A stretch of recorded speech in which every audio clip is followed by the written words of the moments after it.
वैसे तो आप सब मुझे जानते हैं। वो कैसे? क्योंकि मुझ जैसा आप सब में कुछ न कुछ होगा ही।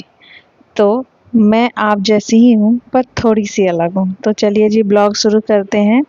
मैं निरुपमा आज कुछ भी खाना बनाना, सुबह उठना, झाड़ू-पोछा, कपड़ा, चीकू के साथ खेलना या ऐसा कुछ नहीं होगा।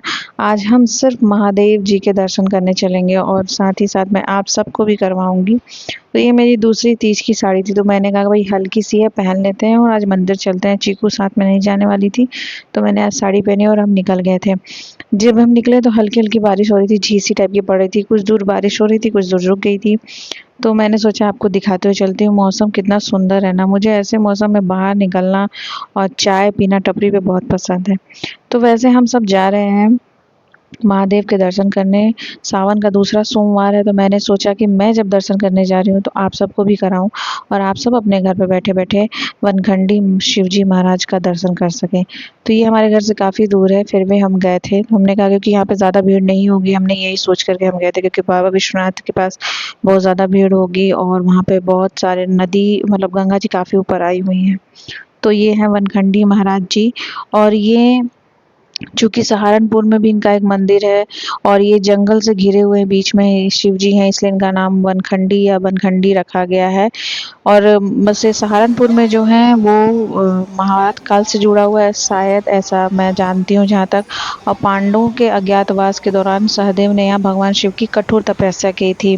वरदान सहदेव के अनुसार अनुरोध पर भगवान शिव ने यहाँ पिंडी के रूप में प्रकट होने का वरदान दिया। प्राचीन काल में यहाँ घना जंगल होने और वन के खंड में स्थित शिवलिंग स्थापित होने के कारण इसे वनखंडी महादेव कहा गया।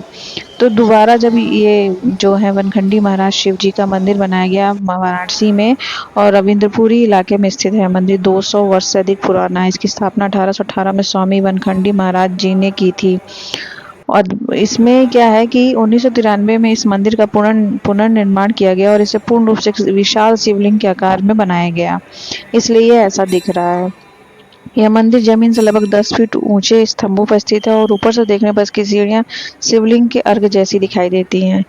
इसका ये सारी विशेषता है। सहारनपुर में भी इसको सरसवा बनखंडी महादेव मंदिर कहते हैं और यहाँ पर भी इसे रविंद्रपुरी में है ये और बनखंडी महादेव मंदिर कहते हैं। बहुत ही खूबसूरत था बाहर से और अंदर से भी, और ज़्यादा भीड़ नहीं था। यहाँ अंदर किसी की पूजा चल रही थी, शायद शिवलिंग क्या बोलते हैं इसको, जलाभिषेक चल रहा था।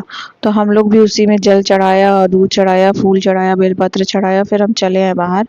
तो हमें यहाँ पे स्वामी को कह रहे थे कि आप ज़रा ऐसे लीजिए तो तीनों लोग आ जाएँगे, शिव जी भी आ जाएँगे, हम और आप भी आ जाएँगे। फिर हम लोगों ने ये क्लिप वगैरह लिया, फिर हम इतना थक गए थे क्योंकि काफ़ी दूर है और मैं बैठे-बैठे थक गई थी स्कूटी पे, तो फिर हम घर गए, आराम किया और हमने कुछ खाया नहीं था। सुबह हमने जो पूजा किया था घर पे।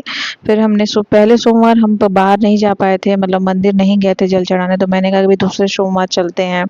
और मेरे घर से काफ़ी दूर है बाबा विश्वनाथ जी का और शुलटंकेश्वर जी हैं और भी कई महादेव जी का मंदिर है जो कि बहुत फेमस है।